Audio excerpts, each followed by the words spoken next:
Luke 5:27 through 32. After this, Jesus went out and saw a tax collector by the name of Levi sitting at his tax booth. "Follow me," Jesus said to him, and Levi got up, left everything, and followed him. Then Levi held a great banquet for Jesus at his house, and a large crowd of tax collectors and others were eating with them. But the Pharisees and teachers of the law who belonged to their sect complained to his disciples, "Why do you eat with and drink with tax collectors and sinners?" Jesus answered them, "It is not the healthy who need a doctor, but the sick.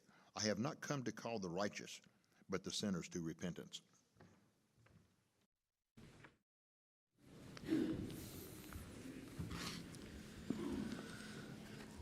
Well, first off, it is a joy to be here. It was great to see everyone that came last night over to the Blankenships to share a meal together and to just reminisce and talk about stories and share things with one another. In fact, today's topic is the power of the table. And we experienced that last night with those who came over. The G1 group, the young adults were I don't know what they were doing.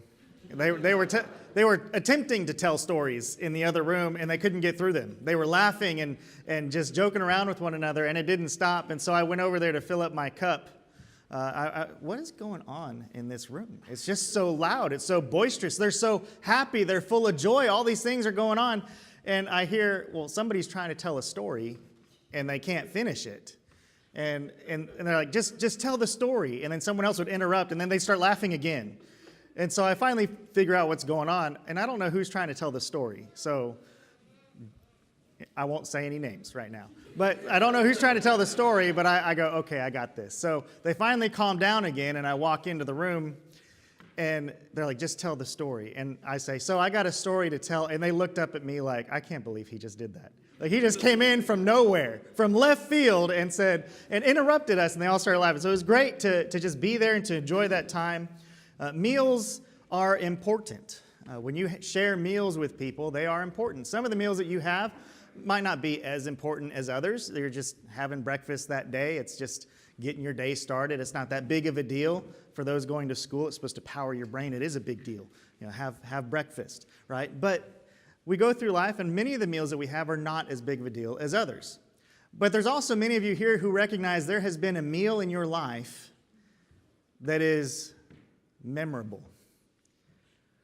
Some of us can't wait for Thanksgiving to come back around. Could Thanksgiving just be once a month where we just share these meals with one another and enjoy that time and all that great and wonderful food? There are foodies who enjoy to just go and try something new all the time. But when you consider the table and what happens around a table, it's not just the love of food that takes place, but it's the interaction, it's the relationships, it's the stories that are shared, it's the tears that are shed, it's the laughter that explodes when someone tells a funny story. There are so many things that happen around a table that have affected our life in a wonderful way, in a difficult way, and in many others along the way. So you may have shared some news at a table. Maybe you lost your job, and we're having to figure out a new way of life, or we're going to have to move, or we're going to have to do some of these things. Maybe it's something that was joyous. Just the simple fact that, hey, I received a bonus because of this, or I finally decided what I'm going to do with my life. I know where I want to go. I have found my purpose, and you share that with the ones that you love. And so you have told stories, you have cried, you have shed tears at a table, you have reconciled relationships at tables.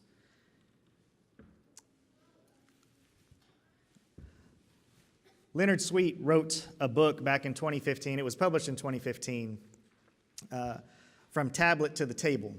And within it, he says this: if we were to make the table the most sacred object of furniture in every home, in every church, in every community, our faith would quickly regain its power, and our world would quickly become a better place.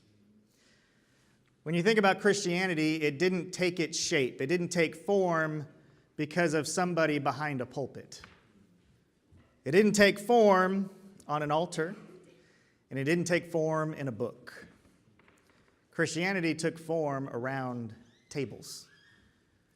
People going from house to house, place to place, sharing meals with one another and sharing the good news, the gospel of Jesus Christ. It was the power of the table that began to shape Christianity. Now, just go along with the illustration for this sermon. I know that there's a lot more than just a table going on in this. God is using the table. Jesus is using the table in his ministry in such a way that it transforms our world.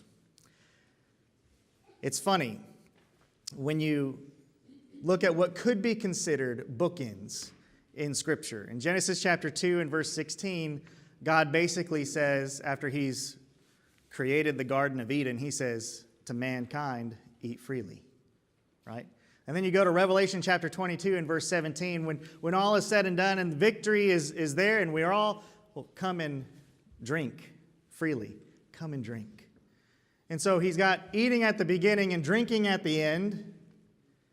And within the middle, he's got Jesus setting up the table for all of us to come and share in this great meal with one another. One theologian said he could describe the Old and New Testaments with 3 sentences each. For the Old, he said, they tried to kill us, we survived, let's eat. For the New Testament, he said, I love you, I forgive you, let's eat. And yet our relationship with food in our modern era is kind of odd. TV chefs have become celebrities, and yet we cook less than ever before.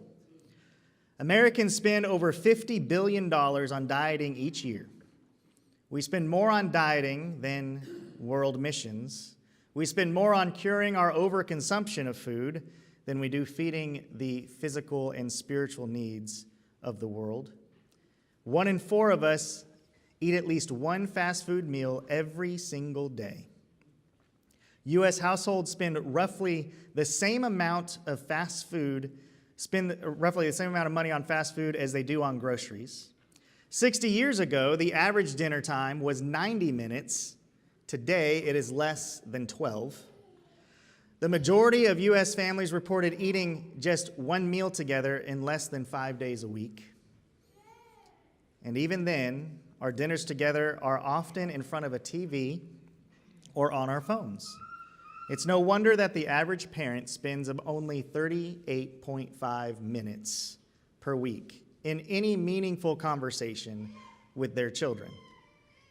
We are losing the table, the power of the table. The most controversial thing Jesus did in his ministry, it wasn't necessarily the miracles. It wasn't the casting out of demons. It wasn't the fact that he called certain people to be his disciples. It was actually more often the case that it was because of the people he chose to eat food with. It's rather interesting. Leonard Sweet has another quote. He says, Jesus was killed because of his table talk and his table manners, the stories he told, and the people he ate with. Jesus quite literally flipped the table. He flipped the script on society in his day and age, especially amongst the Jews, and it was a struggle for them. And so as we get into Luke chapter 5 today, there's a number of things that I want you to notice about the Gospel of Luke. It is centered around meals. In Luke chapter 5, Jesus eats with the tax collectors and sinners at the home of Levi, who we also know as Matthew. In Luke chapter 7, Jesus is anointed at the home of Simon, a Pharisee, during a meal. In Luke chapter 9, Jesus feeds the 5,000. In Luke chapter 10, he eats in the home of Mary and Martha. In Luke chapter 11, Jesus condemns the teachers and the Pharisees at a meal. He says, woe to the Pharisees, right? Woe this, woe that. What an awkward meal that would have been, right? To be constantly told by Jesus, woe to you. Or how about Luke 14? Jesus is at a meal where he encourages people to invite the poor to their meal rather than their friends. Luke chapter 19, Jesus invites himself to a meal. What a faux pas, you know? Invite yourself to a meal to the home of Zacchaeus. Calls him down from a tree. I'm going to go to your house today. Or how about Luke chapter 22, the account of the Last Supper? And then Luke 24, Jesus shares a meal with two of the disciples that he's walking on the road to Emmaus with. And then towards the end of that chapter, he shares a meal with the disciples after they catch a great number of fish once again. And so Luke is filled with meals. In the Gospel of Luke, Jesus is either at a meal, on his way to a meal, or making a meal himself. If you don't read the Gospels and just get a little bit hungry, you might be missing something as you read through. The meal and the table are deeply embedded in the account of the ministry of Jesus. And Jesus really did break all of the dining rules of his day. Just consider for a moment, he ate on days of fasting. He ate at times with what would be considered dirty hands. He ate with tax collectors. He called a sinner out of a tree and invited himself over for dinner. He sipped water at a well with the bucket of a woman who was considered to be of very questionable reputation. With no home of his own, Jesus spent probably most of his life in that section of time as a guest in somebody else's house, eating at somebody else's table. It's impressive to me. I'm just hoping I can get home to my table to eat with my family. And yet Jesus is gone, and he's always eating with somebody else, sharing the news about the kingdom of God. So far, Jesus and the table and his meals are extremely deeply meaningful to him and to those who are there with him, not just at the surface level because, well, we all need to eat, right? We all physically need sustenance. We need food. We need these things. And that's not why Jesus focuses on the table. It's not why it's so meaningful. It's meaningful because he's changing what they knew to be normal. What their world was, he shifts to a brand new world. No, this is not Aladdin, a whole new world. Not quite. But he's shifting everything that they thought was true and right. And he's saying that's not quite so. And he shifts their mindset, and he opens up a new world to them. So today, we will explore the way Jesus uses the table to change the world around him. We can learn from Jesus to have meaningful conversations when we sit around a table with one another. We probably need to make sure our cell phones are not there or off so that we can pay attention to one another rather than arguing with one another online. It's amazing to me. I had a friend of mine, I'm going off script now, a friend of mine who graduated the same school I did, but years later, and is super excited about apologetics and making sure that everybody knows that we can look at science and still grasp truths that God has given and all these different things. And he wants to have these conversations with everybody. But most of the time, he's spending it online. And what is he doing online? He's arguing, and he's going back and forth with these people online. Like, you guys are both anonymous to one another. And he gave this presentation. I happened to be there, and I asked him afterwards, I said, how many people have you actually converted that have really come to the gospel based on these years and effort, that months and hours that you've spent arguing with them online? And he said, I haven't.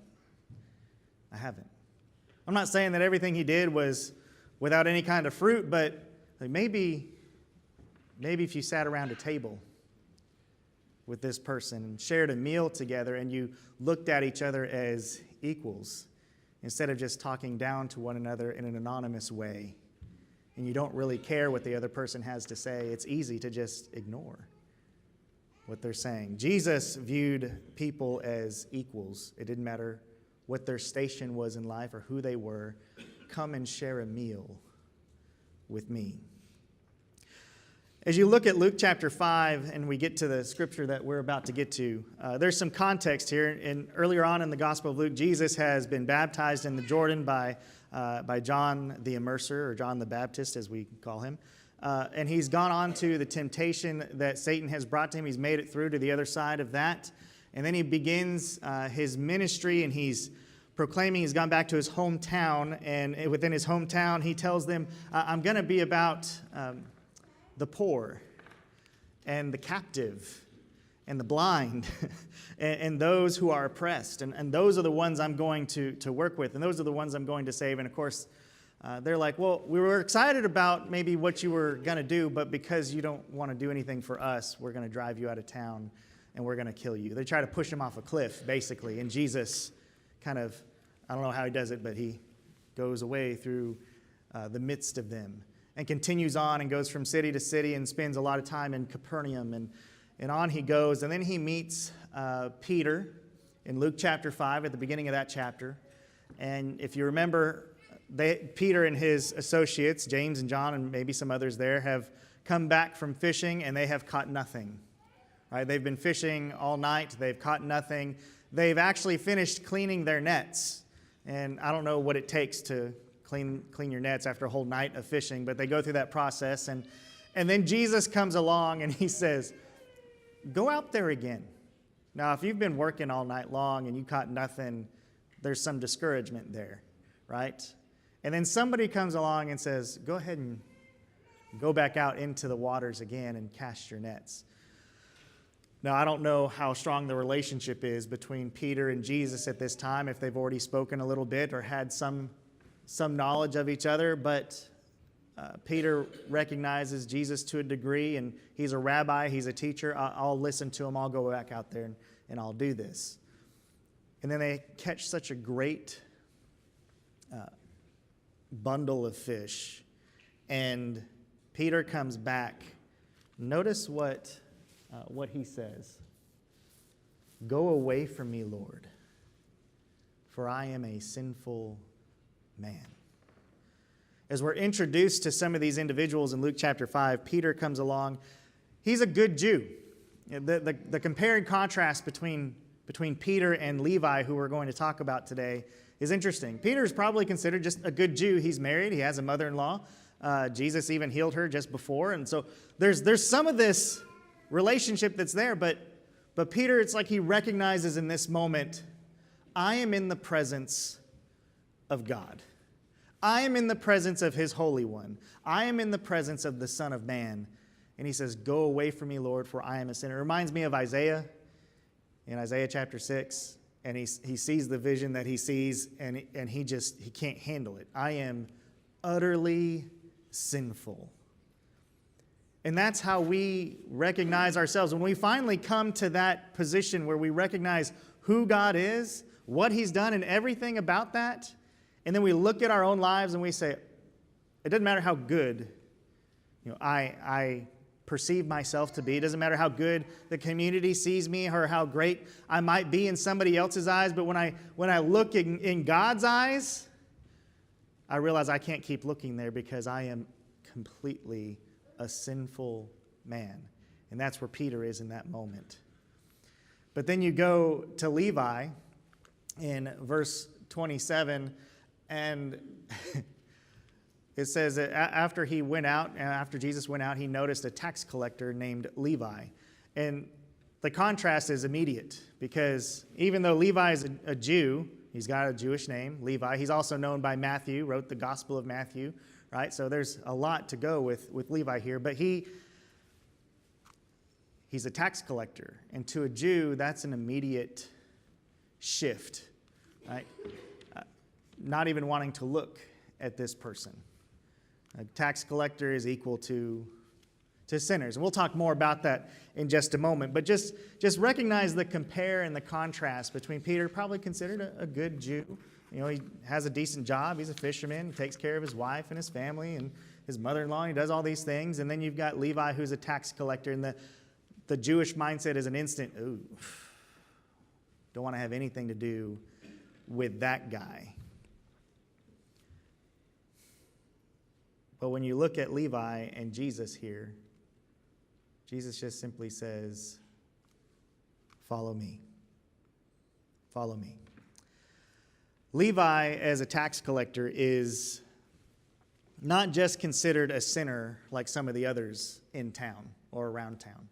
And Jesus is walking along the lake, and he sees this tax collection point, and Levi is there at the table, and he's collecting the taxes. And the Jews didn't just look at him as another sinner. It was more than that. See, to them, what was Rome? Rome was the enemy. And Rome was the one that was over them instead of God being over them the way that they were meant to be in Jerusalem and have this kingdom and David sitting on the throne and all these glorious things. And yet here is Rome that is over us, and we're looking for the Messiah to come and to lead us out of this and to take vengeance on Rome. And here are these tax collectors, and Levi being one of them, and you chose to serve the enemy. Rome was the enemy of God, and now you as a tax collector chose to be on the enemy's side. You are no longer a Jew in their eyes. You are the enemy of God. You are a blasphemer. You are everything that I don't want to be as a Jew. And so they completely shunned Levi. Now I want you to picture yourself, and we can see ourselves in Peter pretty easily. I thought I was a good person, and I am a good person, but I'm not as good as I should be because I've got sin in my life, and I realize that now I see the difference between me and Jesus and me and God, and I want to be holy like him. I can see that, but here's Levi now, and we might fall into Levi's shoes, where he doesn't seem to have a place to belong. Yeah, Levi's got a job with Rome, and he's making lots of money because he's probably taking some extra money. That's what tax collectors did, to make some extra funds for themselves. But he's working for Rome, but Rome just looks at him as a tool, right? I mean, Levi, we need somebody to collect the taxes, and we don't really like to deal with the Jews. And if we can get a Jew that can handle the Jews, how great would that be for Rome? And so that's, Levi's relationship with Rome is, I get paid, I get money, but that's kind of it. I'm just a tool for them. But by becoming a tool for Rome, he is completely and utterly shunned by his brethren, by his people, by his family, by those who he grew up with, those whom he loved. We have had missionary friends in the South Pacific, in Vanuatu, Espiritu Santo, those collection of islands. And one of the things that they struggled with as missionaries was after they proclaimed the gospel to these people, and they could see it clearly, they knew the truth, they understood the truth, they grasped it, and they were like, we need to be baptized, we need to do these things, we need to go on. And however, it was like they understood all of that, and then it would be, but if we do this, the chief will not accept our fruits. We can no longer trade. We can no longer receive food from our little village, and we're going to have to go somewhere to find food or to be accepted in a community, and we're going to have to figure all this out. And they struggled with making that commitment because I get it, but I'm going to lose everything that I've known up to this point.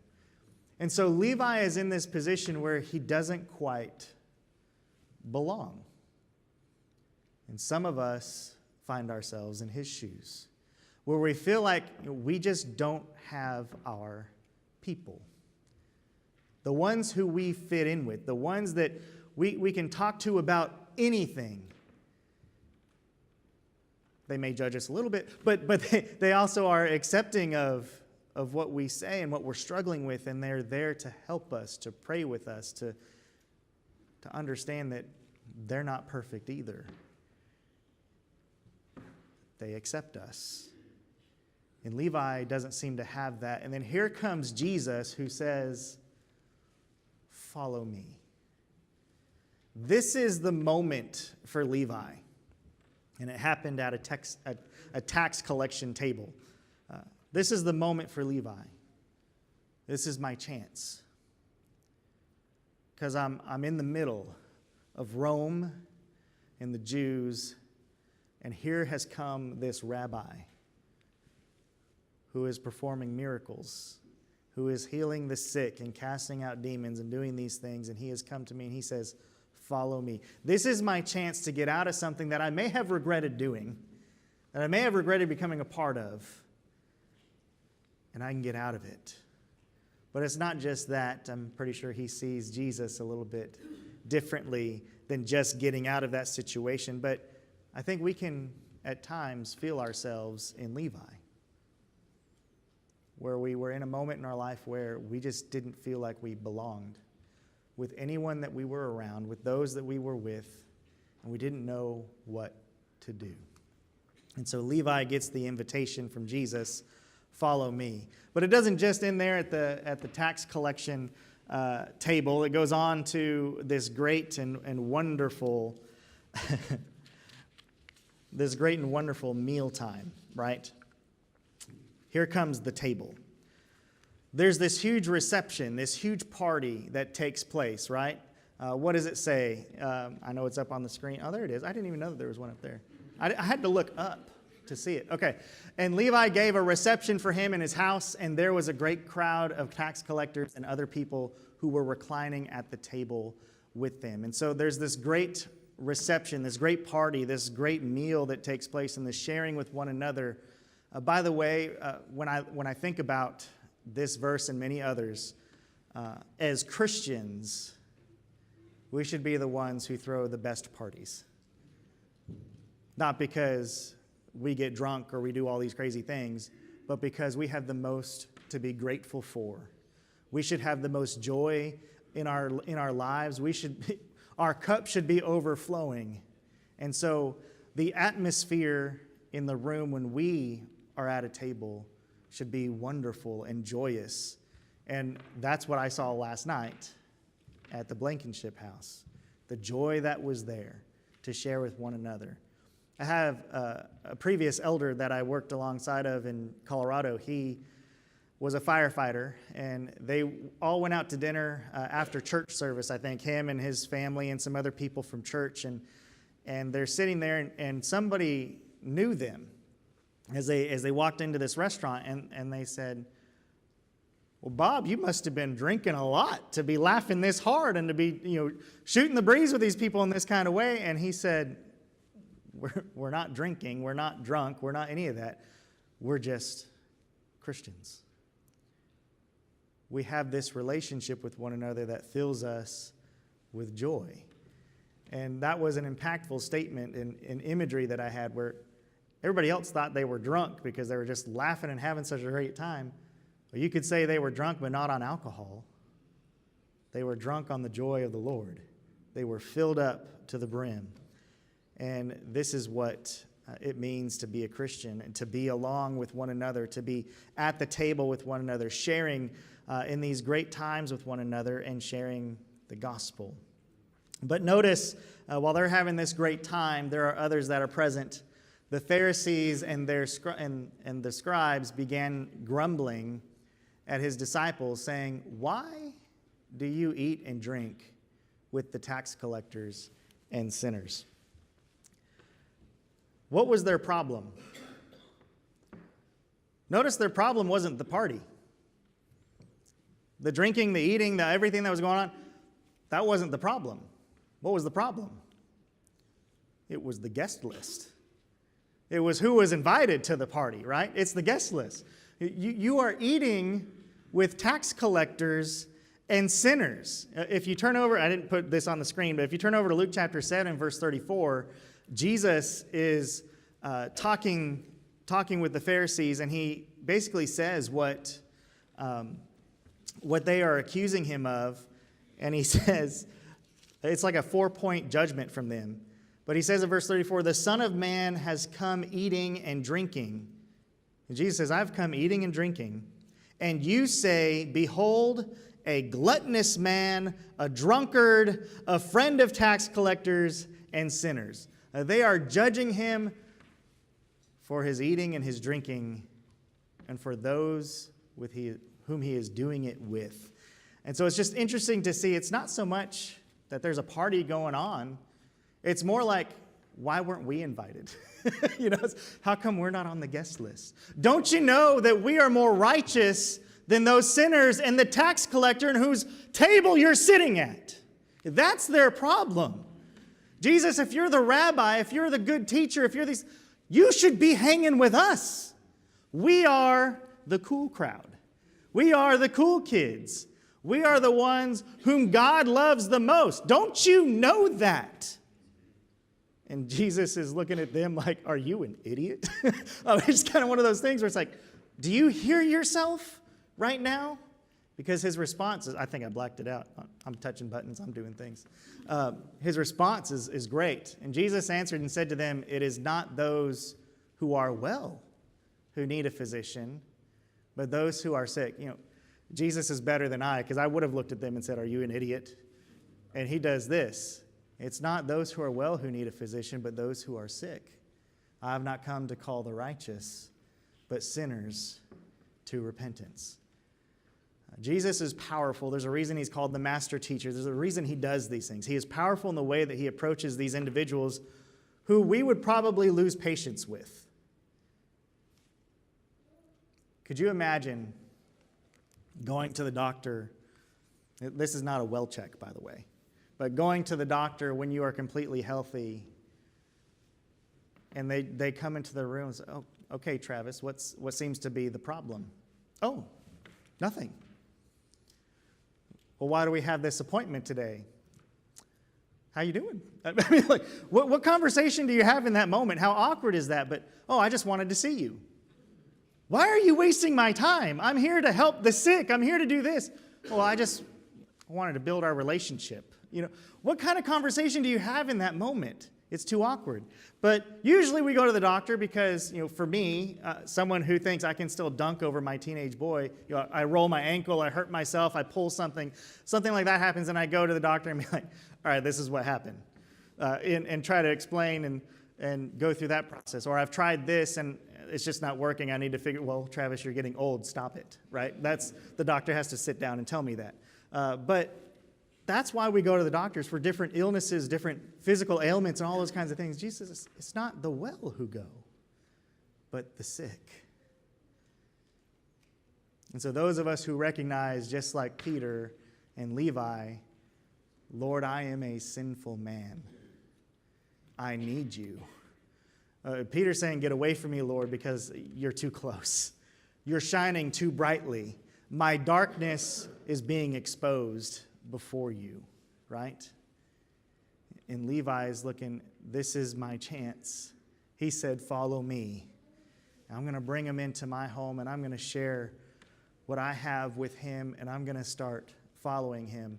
By the way, one of the things I have not mentioned yet from these passages with Peter and with Levi, I kind of skipped over it, but in both sections, it says they left everything. They left everything and followed him. When you consider leaving everything, what does that mean? There's a lot to be left behind, but there might be some things I can take with me.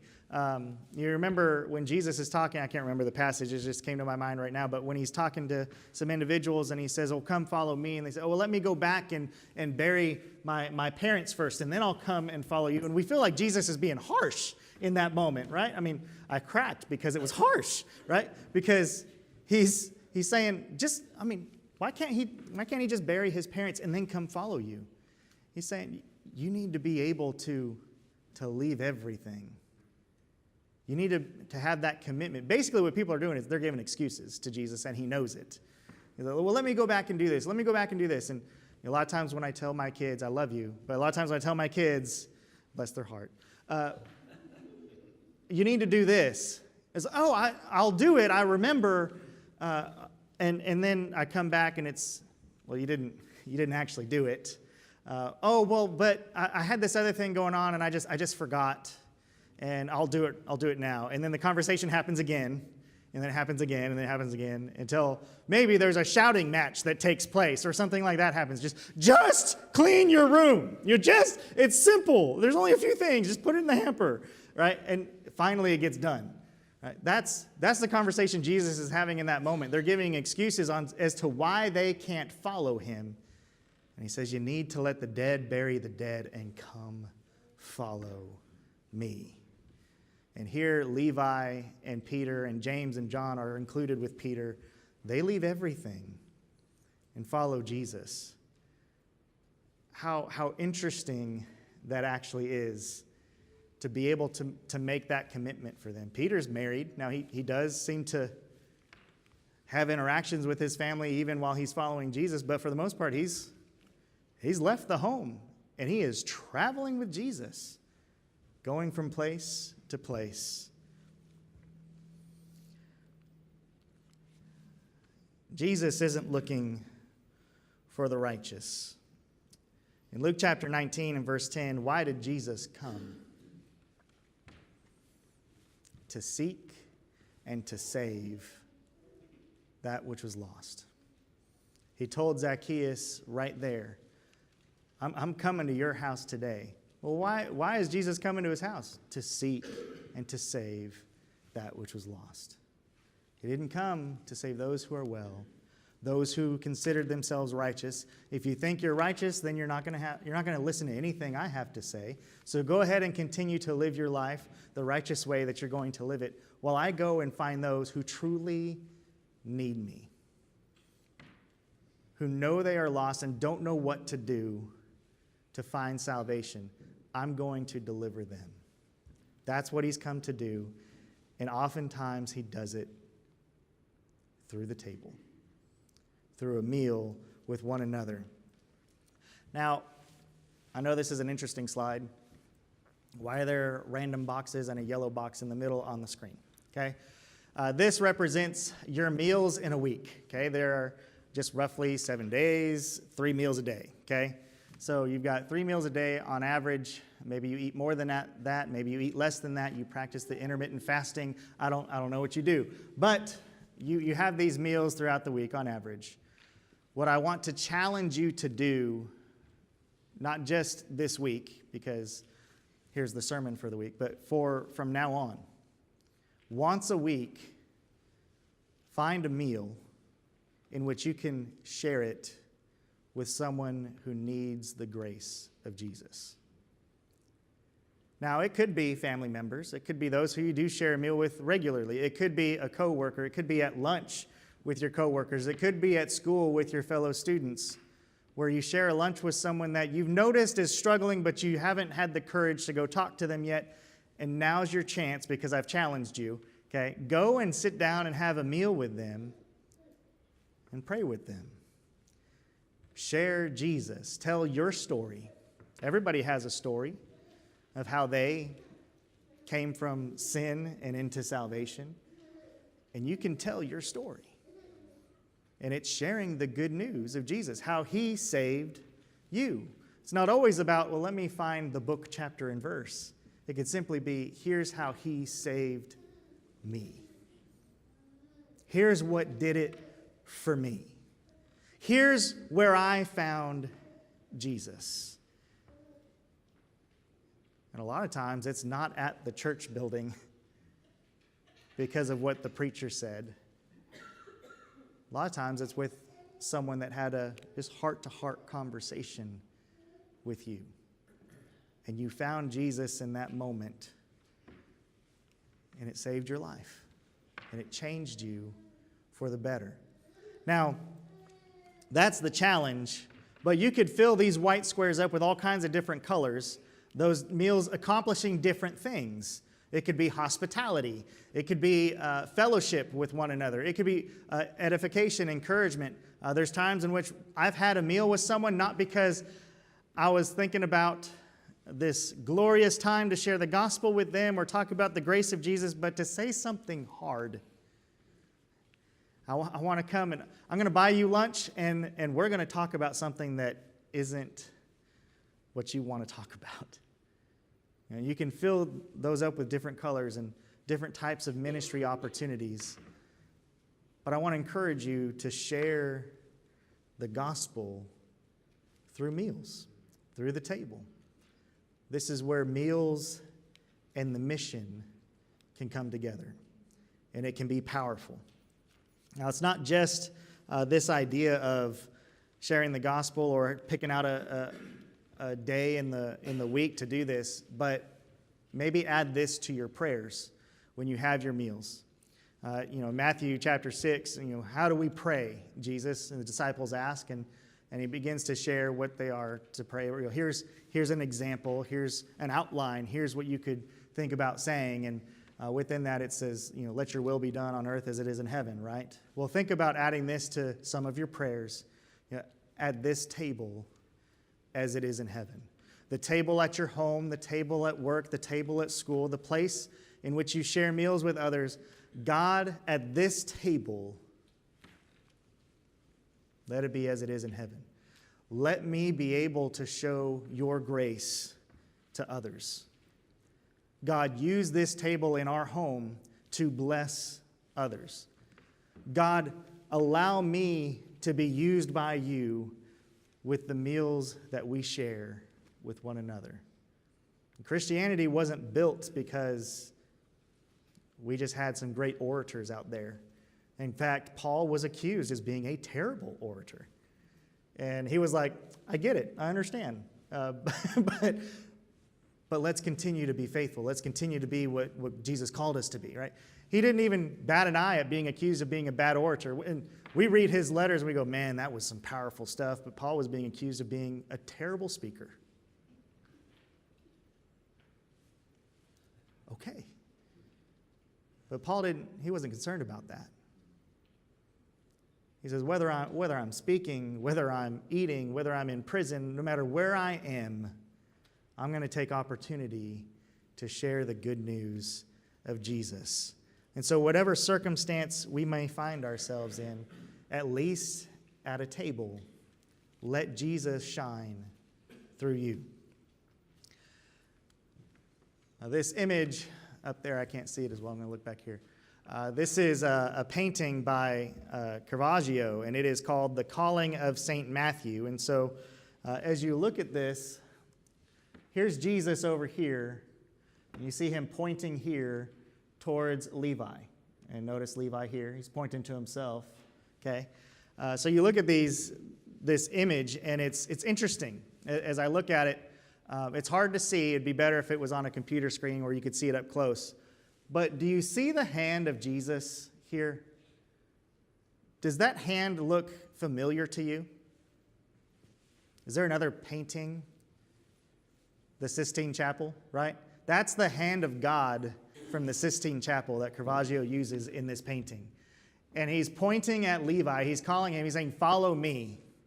And here is Levi. Oh, I blacked it out. Here's Levi going, me?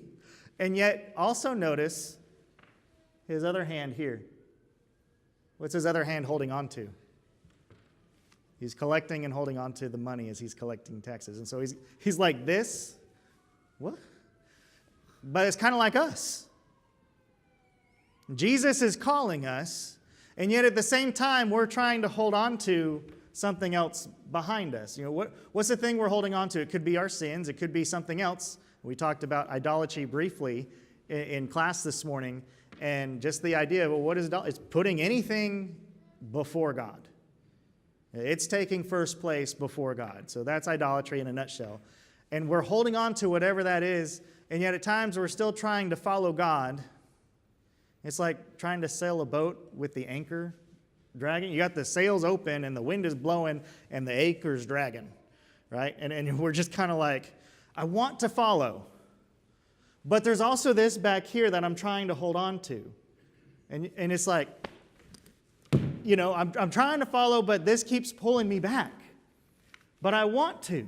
Because I know it's right, I know it's good, I know there's wonderful things for me ahead with Jesus, but I'm struggling to let go of whatever it is that's holding me back. And so Levi's there holding on to the collection of money.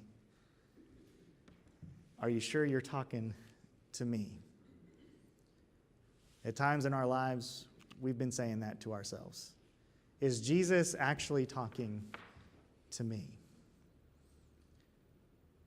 And so this image certainly hits different to me now that I started to see, after reading through the account of Levi here being called and looking at the image, man, Caravaggio hit it. And we're all struggling in this situation where Jesus is calling and I want to hold on to this and it's holding me back. Well, there's a reason in the passage for Levi and the passage talking about Peter. It says they left everything and followed Jesus, because if you don't leave everything, you're never going to follow him the way that he's called you to follow him. As you consider the table and we close this morning, I want you to listen to the words of this song. You may recognize the words as I read them. It's become a popular song the last year, sung by Seth Schluter. These are the lyrics, "Running Back to You." He says, "I was an orphan, defined by mistakes. Thought I was forsaken, that you gave up the chase. I went to the reaches to try and ease the ache. Turned my back on the one who kept calling my name. You kept calling my name. Didn't matter where I was at, you just kept calling me back. Back to the table, back to my home, back to my Father who never lost hope. For the first time in ages, I know what to do. With arms wide open, I'm running back to you. I'm running back to you. Now I have been rescued. My soul is remade, but even the ransomed can fall on their face. When I'm drowning in questions, when I've lost the path, your love is the answer, because you're calling me back. Back to the table, back to my home, back to my Father who never lets go. Whatever I'm facing, I know what to do. With arms wide open, I'm running back to you. It doesn't matter all the times where I've been in over my head. I'm never too far gone where your arms cannot pull me back again. I've never been so lost where your love could not fill my emptiness. I'm never too far gone where your arms cannot pull me back again. Back to the table, back to my home, back to my Father. Reminds you of the prodigal son, does it not? Father is waiting at home for his son to finally come back. And when he does, the son is thinking in his head all these things that he should say to his father. Try to earn his forgiveness. Try to just let me be a servant in the household. The father comes running and holds him and hugs him. And then what's the next? The older brother comes in. What are we supposed to do? What are go and kill the fatted calf. We're going to have a feast tonight. Why? Because my son was lost, and now he's been found. The power of the table. In so many of these accounts of Jesus or parables that he tells is amazing to me. Let Jesus use the table in your life to not only bless you, but to bless those you come in contact with. If you're in need at all this morning, I know there's a table behind me, but we're not necessarily so focused on the table. It's more about Jesus and what he's done. And if you're ready to give yourself to him, to leave everything behind and truly follow him, the opportunity is now while we stand and while we sing.